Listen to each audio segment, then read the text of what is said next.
My dear, let me tell you something that happened to me not too long ago. Even at 75, I still like to move around with my own 2 feet. I may not be as strong as I was in my younger days, but I don't let age stop me from enjoying life. I still wake up every morning, drink my tea with a little honey, say my prayers, and remind myself that kindness and patience are the best gifts a person can carry through this world. But one afternoon, something happened to me that shook me to my bones. I still remember it like it was yesterday.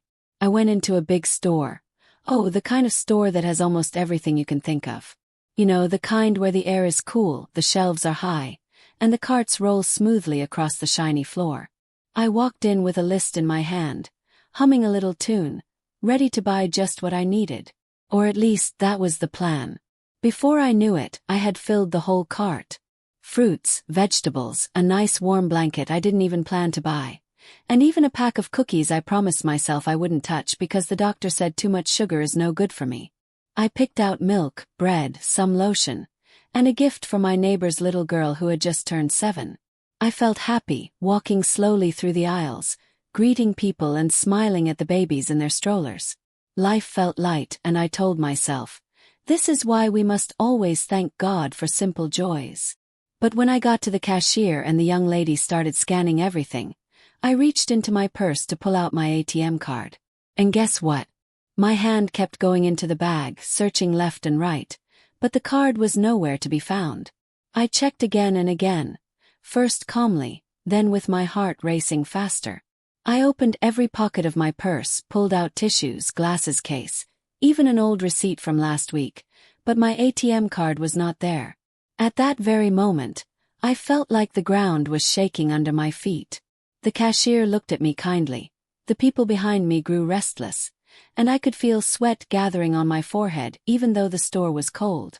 Imagine me, a 75-year-old grandmother, standing there with a cart full of things I had carefully chosen, only to realize I could not pay for them. I whispered under my breath, "Oh Lord, what is this test you are giving me today?" The cashier leaned close and asked, "Ma'am, is everything all right?" But before I could answer, the man standing behind me tapped his foot loudly and sighed as if I was wasting his whole day. Others in the line stretched their necks to see what was happening. I wanted the floor to open and swallow me. In that very moment I had to make a decision. And let me tell you, the decision was not an easy one. I looked at all the items I had picked. Some I needed badly, some I only wanted because they brought me comfort. And then, with the whole world watching, I realized the truth.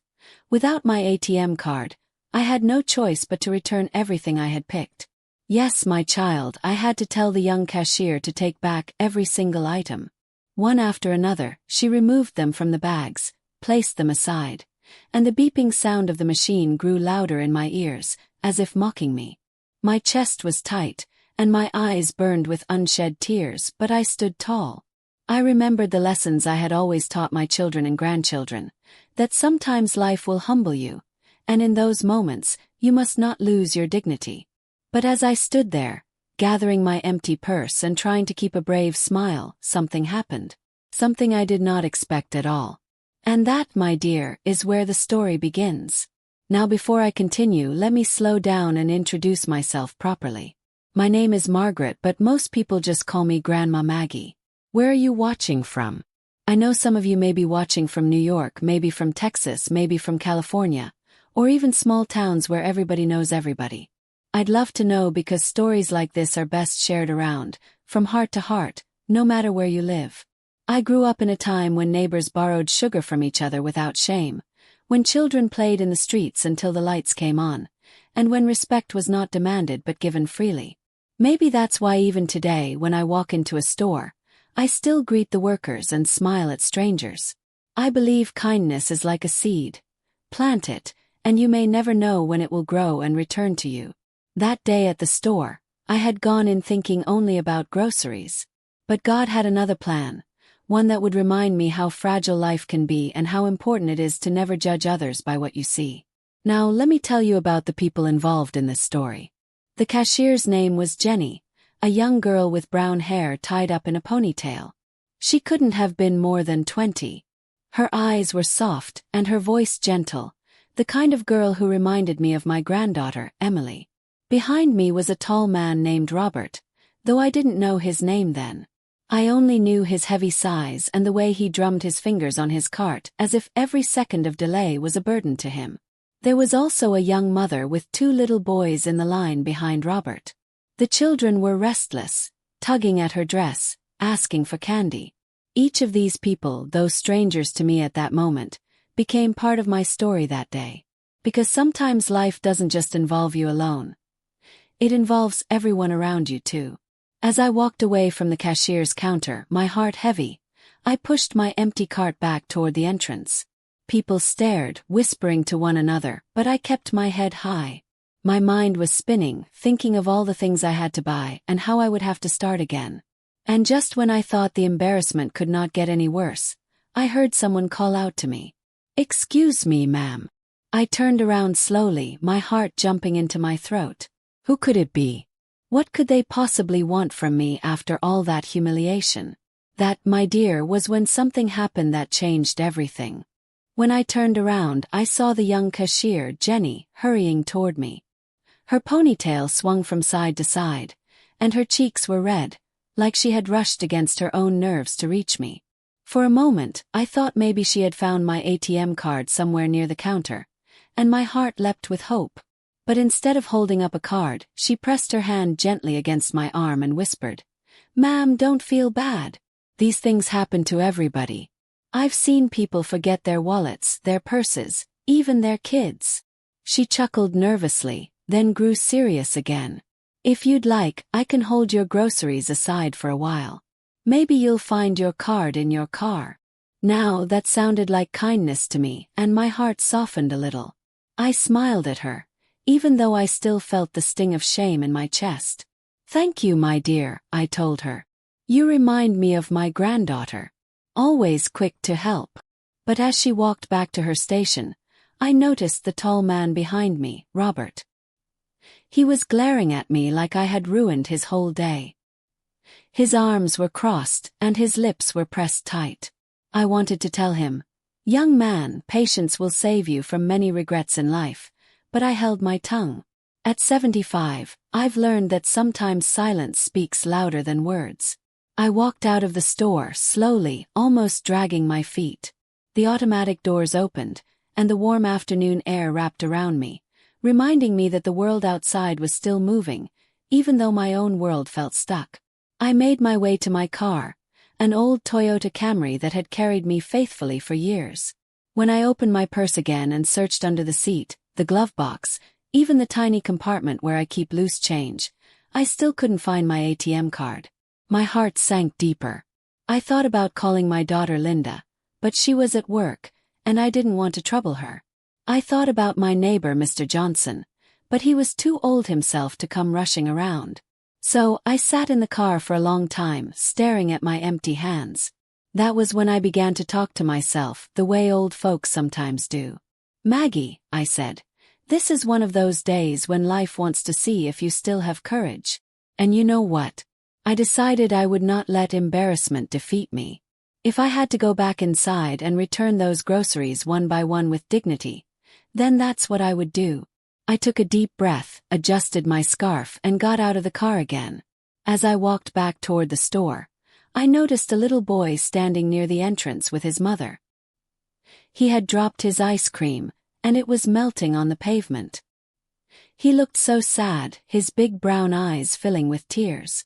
Now, I didn't have much with me, just a few coins I kept for parking, but I bent down, pressed 50 cents into his tiny hand and said, "Here, sweetheart.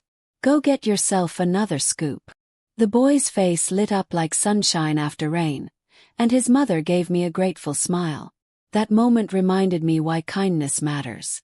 Even when you are going through trouble, you can still make someone else's day better. It made me feel lighter, and I walked back into the store with a little more courage.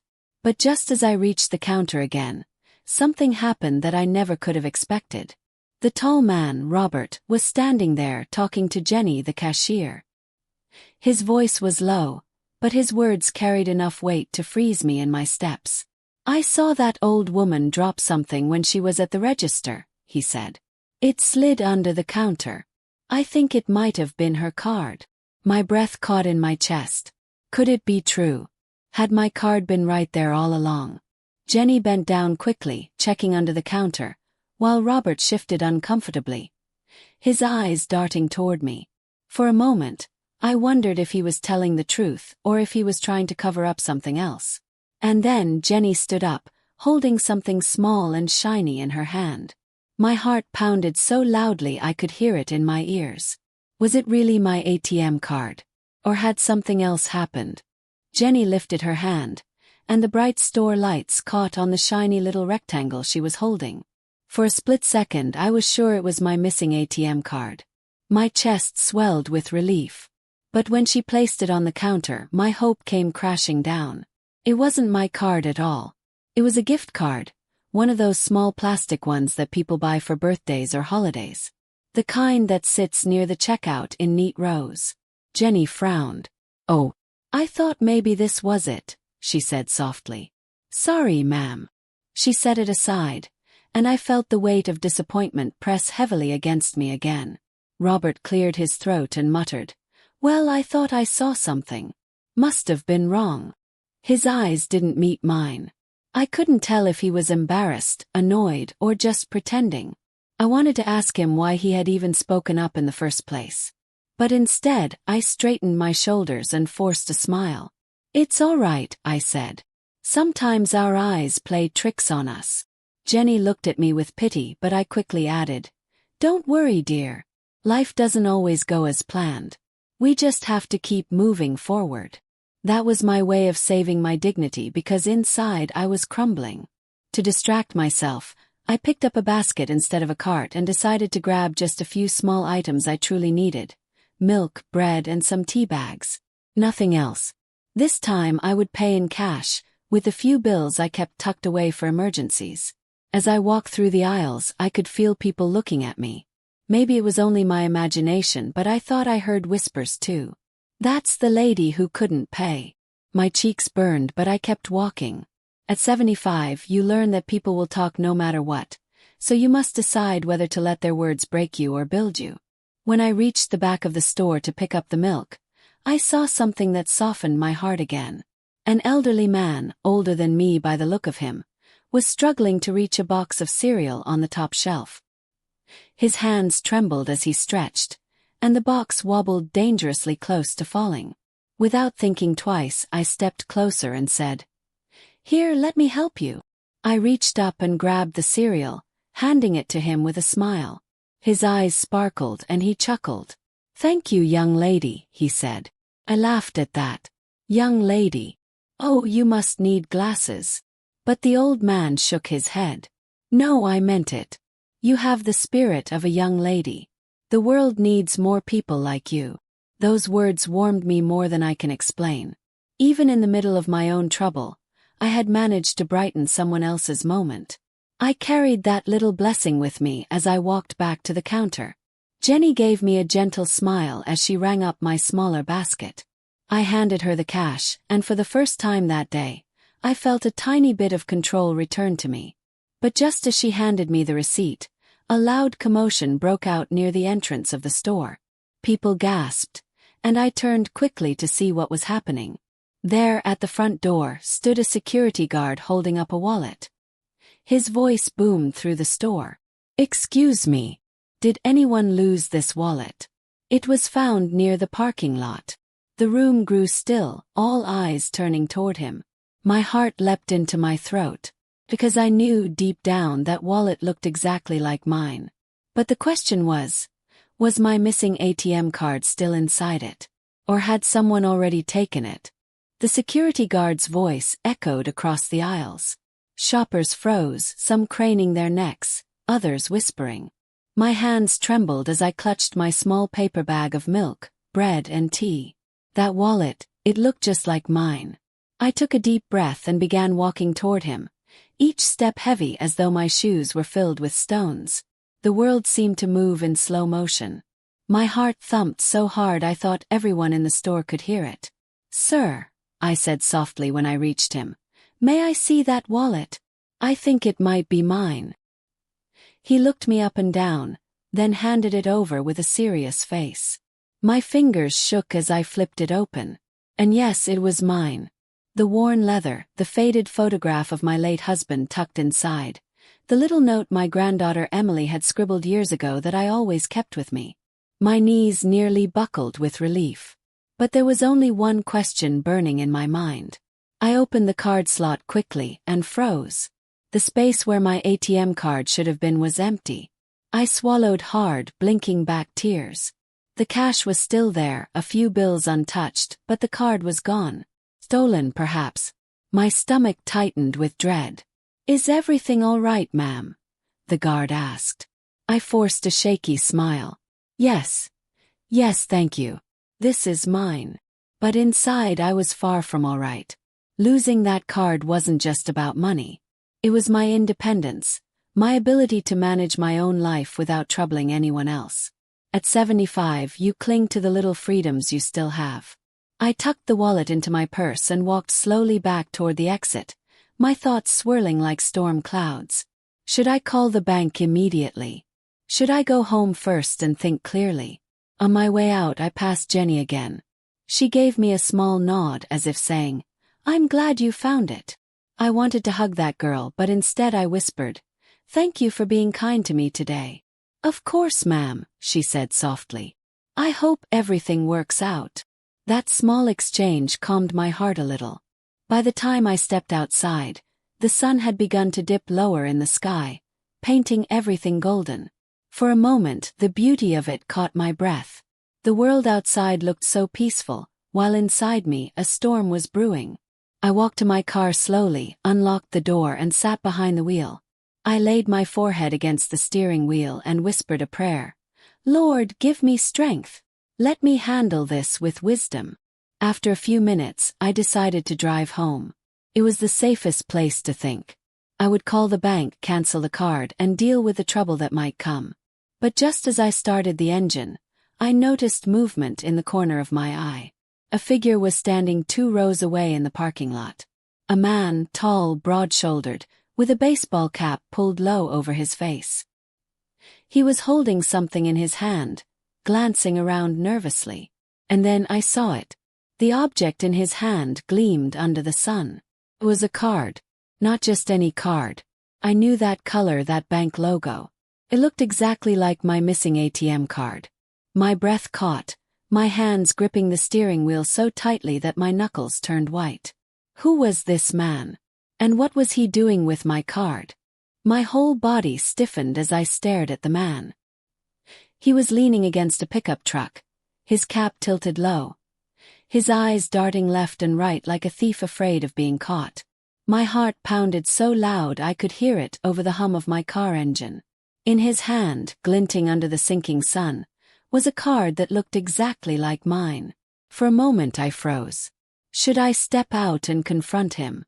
Should I call the security guard? Or should I just sit there quietly, pretending not to notice? At 75, I wasn't in any shape to chase a stranger through a parking lot.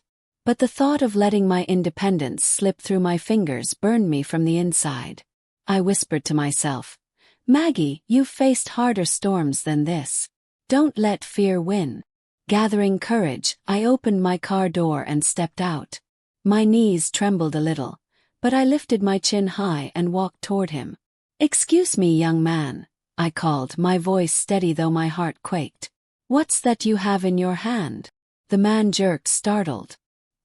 He shoved the card quickly into his pocket and forced a smile. "Oh, nothing, ma'am. Just something I found." I narrowed my eyes. "Something you found? Or something you took?" For a split second, his face hardened, but then he softened it with a chuckle. "Relax, ma'am. It's just a card I picked up off the ground. Didn't know who it belonged to." "Then show it to me," I said firmly, surprising even myself. He hesitated, shifting his weight. My pulse raced, and I prayed silently for courage. Finally, with a sigh, he pulled the card out of his pocket and held it up. And yes, it was mine. My name, my bank, my freedom. I reached out slowly. "That's mine. Please give it back." The man stared at me, his jaw tightening. For a long moment I thought he might run. But then he placed the card in my hand and muttered, "Didn't mean no harm." Relief washed over me, but I kept my voice steady. "Son, listen to me. What you do in small things shapes the kind of man you become. Today it's a card, tomorrow it might be something bigger. Choose kindness over greed. It'll save your life one day." He looked at me strangely, like no one had ever spoken to him that way before. Without another word, he turned and walked quickly toward his truck, climbed in and drove away. I stood there, clutching my card, tears welling in my eyes. Not tears of weakness, but of gratitude. Gratitude that I had faced fear and come out whole. When I got back into my car, I sat there for a long time, breathing deeply. I thought about my husband, gone now so many years. He always said, "Maggie, courage isn't about fighting battles.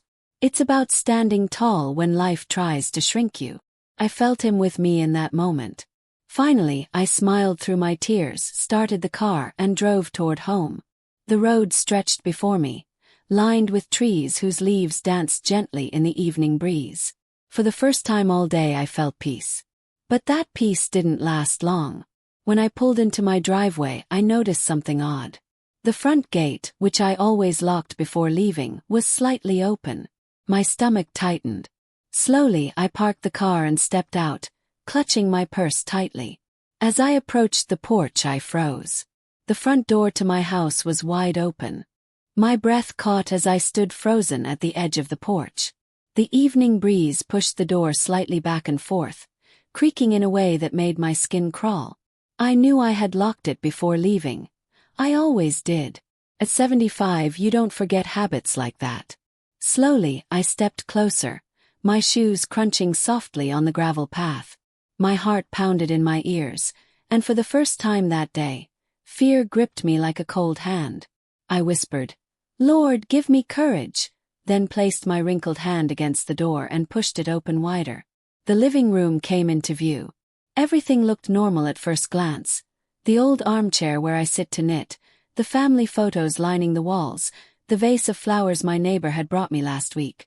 Nothing seemed disturbed. But the air inside felt heavy, like it was holding its breath. "Hello," called softly. My voice trembled. No answer.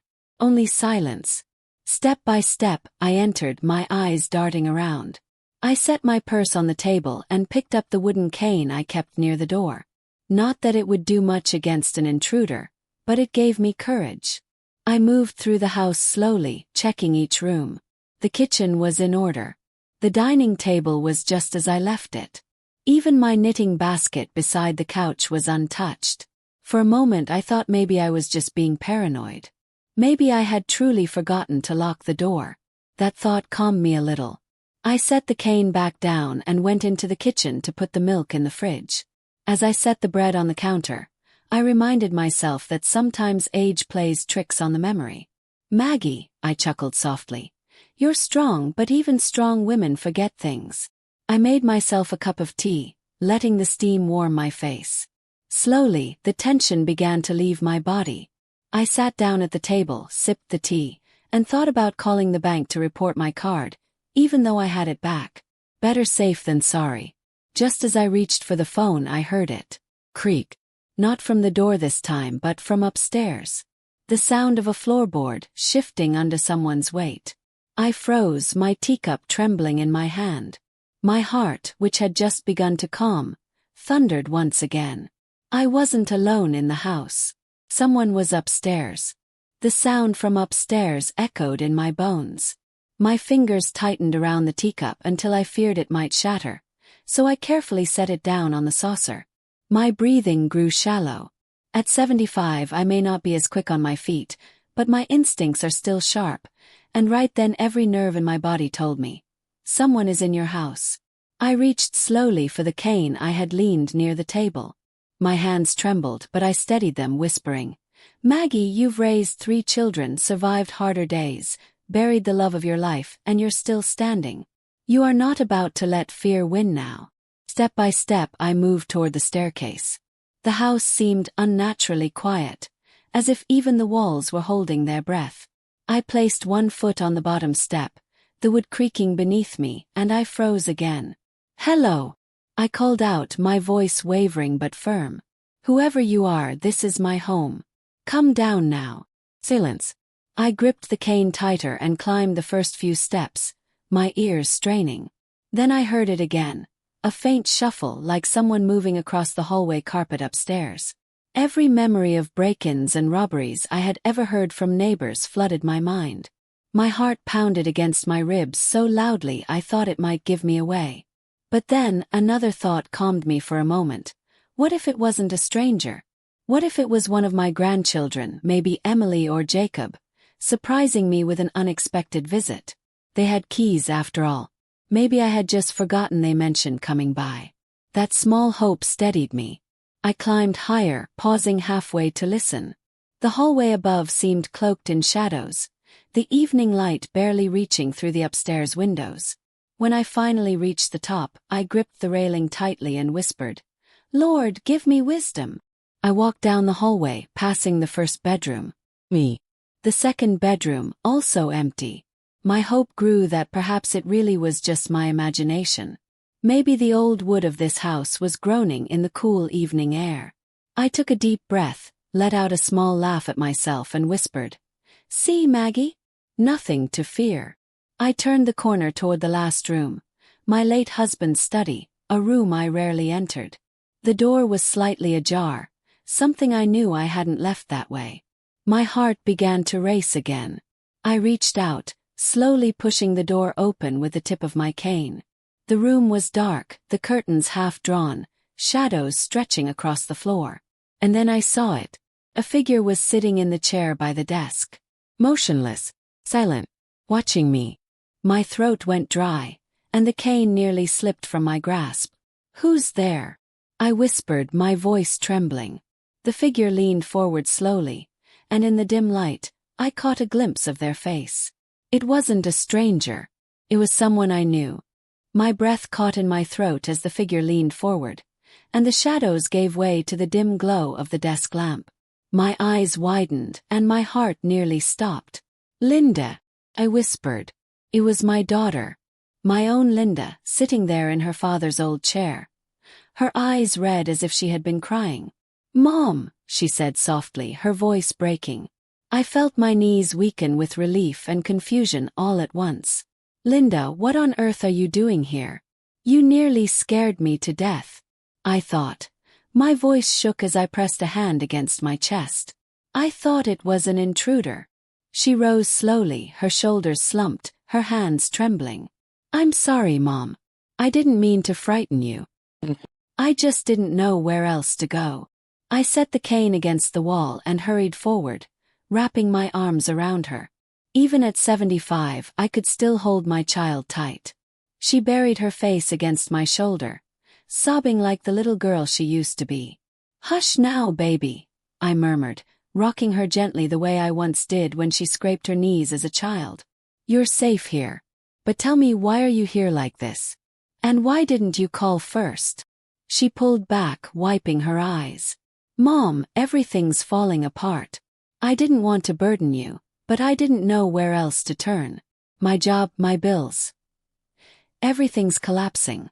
And then I remembered how Dad always used to say, "When the world is too heavy, go home." So I came here. My heart softened.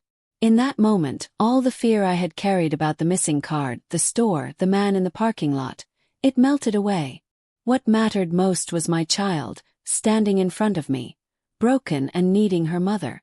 We sat together in the study, and I listened as she poured out her troubles. She had lost hours at work, fallen behind on rent, and was terrified of being evicted. My heart ached, but I reminded her gently, "Linda, money can be lost and earned again. But your peace of mind, your faith, your family, that's what you must hold on to. You're not alone. You will never be alone, not while I'm breathing." For a little while, the storm inside both of us calmed. We sipped tea together in the kitchen, the house finally feeling like home again. She even managed a small smile when I teased her about still sneaking cookies from the jar like she did as a teenager. But just as the peace was returning, a sound shattered it. Car pulled into the driveway. Not Linda's, not mine. The headlights swept across the curtains, and the low rumble of the engine grew louder as it stopped right in front of the porch. Linda and I froze, glancing at each other. "Are you expecting someone?" she whispered. I shook my head slowly. "No, and it's too late for visitors." The car door slammed shut. Footsteps crunched across the gravel. Then a heavy knock echoed through the house. 3 slow, deliberate knocks. The 3 knocks echoed through the house again, slow and deliberate. My daughter and I sat frozen, staring at the front door as if it had grown fangs. The only sound was the clock ticking on the wall and Linda's shallow breathing. "Don't answer it, Mom," Linda whispered, gripping my arm. Her fingers trembled against my skin. But something inside me wouldn't let me ignore it. I had lived through too much to hide like a frightened child. Whoever was on the other side of that door had to be faced. Slowly, I pushed myself up, my cane tapping softly against the floorboards. "Stay here," I whispered to Linda. I shuffled toward the door, each step heavy, my heart pounding like a drum inside my chest. The knocking had stopped, but I could sense the person still standing there. I hesitated, then asked in the firmest voice I could muster, "Who's there?" Silence. I tightened my grip on the cane. "If you don't answer, I'll call the police." Finally a voice came, low, almost apologetic. "Ma'am, I mean no harm. It's about your bank card." Froze. My eyes darted back to Linda, who stood now at the edge of the hallway, her hand over her mouth. My bank card. The one I'd lost at the store. I unlocked the door slowly, leaving the chain latch in place. A man's face appeared in the gap, weathered, tired, but not threatening. He held something small in his hand. "Is this yours?" he asked, lifting the card so I could see the familiar blue edge with my name on it. Relief washed over me so suddenly I nearly laughed. Yes, that's mine." The man gave a tired smile. "I found it near the register earlier today. I tried to hand it to the cashier but she was busy and, well, I figured it was safer if I brought it myself." I unlatched the chain, and he handed the card over. His hands were rough, calloused, like someone who worked with them for a living. "Thank you," I said sincerely. "You don't know what this means to me." Linda stepped forward, her suspicions softening into gratitude. "That was kind of you. Most people wouldn't bother." The man shrugged. "My mother always said, if you can ease someone's burden, do it. Life is hard enough as it is." He tipped his head politely. "Good night, ma'am." And just like that he walked back to his car and drove away. I closed the door and leaned against it, clutching the card. For the first time in days, I felt something I hadn't felt in a long while, hope. There were still good people in the world. Linda and I sat at the table, and I told her how the whole ordeal started at the store. She laughed gently through her tears and said, "Well, Mom, it seems God sent someone to remind you that kindness still exists." We were quiet for a while, sipping the last of the tea. The night felt calmer, as though the storm outside and inside had passed. But just as I was about to suggest we go to bed, the phone rang. It was nearly midnight. Linda and I looked at each other, uneasy. Who would call at such an hour? I lifted the receiver, my hand trembling. "Hello." The voice on the other end was cold and unfamiliar. "I know what you did at the store," the caller said. "And this isn't over." The line went dead. The phone slipped from my hand and clattered against the floor. My heart raced as Linda rushed to pick it up. "Who was it?" she asked, her eyes wide with fear. I pressed a hand to my chest, still trembling. "Someone said they knew what I did at the store, and that this isn't over." Linda froze, the receiver still in her hand. "What do they mean?" "Mom, you didn't do anything wrong." I shook my head, trying to steady my thoughts. "I don't know, Linda. Maybe it's a mistake. Maybe." I stopped, the memory of the man in the parking lot flashing in my mind. The way he stared. The way he lingered. Linda set the receiver down carefully. "We should call the police, Mom. This doesn't feel right." But before we could even decide, the phone rang again. The sharp sound cut through the room like a blade. Linda grabbed my hand, and together we stared at the shrill thing as though it might explode. This time I answered quickly, forcing my voice to stay firm. Hello. Who is this? There was a pause. Then a laugh, low, bitter, familiar. You think kindness saves you. You think losing a card is just bad luck. No, lady. People like you need to learn that the world takes more than it gives. I gripped the phone tighter. Who are you? What do you want from me? But the caller only chuckled again. You'll see. And the line went dead once more. Linda's face was pale. Mom, we can't stay here tonight. I nodded slowly, the weight of her words sinking in. Something larger was at play, and we couldn't ignore it anymore. Together we locked the doors, turned off the lights, and packed a small bag. We drove to Linda's apartment across town, the headlights carving tunnels through the darkness. For the first time in years, I stayed in her small living room, curled under a blanket on her couch. She sat beside me, wide awake, both of us too shaken to sleep. By morning the world looked different. The daylight reminded us that shadows can only last so long. Over breakfast we made a decision. We would not live in fear. We would face this together no matter what came next. I went to the bank later that day to report everything. The missing card, the late-night call, even the man in the parking lot. To my surprise, the manager leaned forward and said, "You're not the first to mention strange calls after misplacing a card. We've been investigating a small group that targets elderly customers." I blinked in shock. So it wasn't just me. No, he said firmly. And your courage in coming forward might help stop them. In that moment I realized something powerful. What felt like shame, like weakness, was actually strength. I had not only faced my fear but had given voice to a problem that could protect others.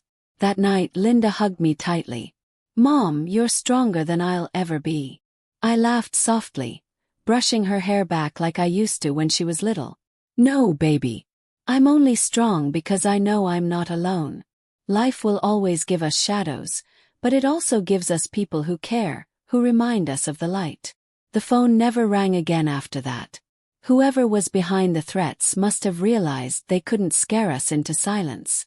And so, I sat on the porch weeks later, watching the sun dip low, my bank card safely tucked in my wallet, my daughter safe beside me. The ordeal had left scars, yes, but also lessons. Lessons about kindness, resilience, and family. At 75 years old, I thought I had lived through every storm. But this one taught me something new. Even when the world tries to take, if you hold on to love and courage, you will always have enough. And as I rocked gently in my chair, I whispered to myself, this chapter may be over, but my story isn't finished yet.